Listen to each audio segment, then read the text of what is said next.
we are quite worried about India because they have even weaker public health protection. Well, if you look at the facts so far, yes, I don't think you can take the absolute numbers in India very strongly because as you say, the health system is much weaker. The system of tracing the number of deaths will be much weaker. If you look at the rate of increase in India, it's very fast, one of the worst in the world. However, on the other hand, India has an enormous population. So therefore, in proportion to the population, the situation is not yet so terrible.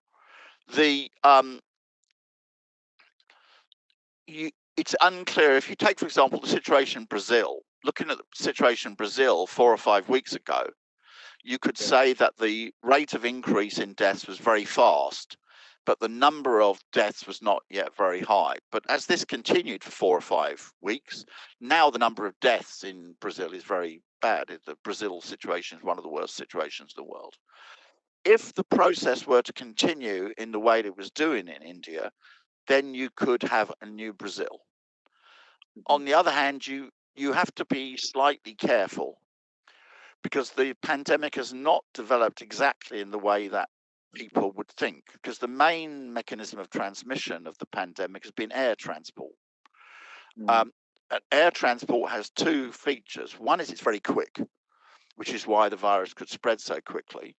But on the other hand, it's rather expensive, which means, therefore, that many people thought that, for example, the worst outbreaks of COVID-19 would be in developing countries, such as, for example, in Africa or throughout Latin America, but it didn't turn out that way.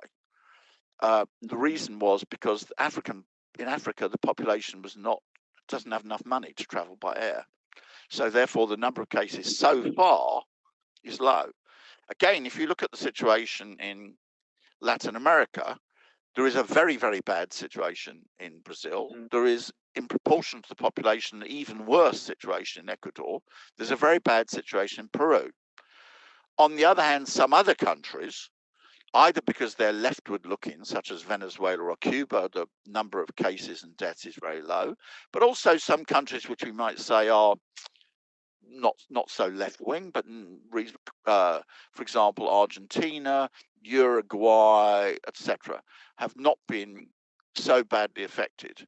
Mexico is sort of in the middle. The countries which have been disastrous in Latin America are the countries which are the very close allies of the United States, such as, for example, Brazil or Ecuador.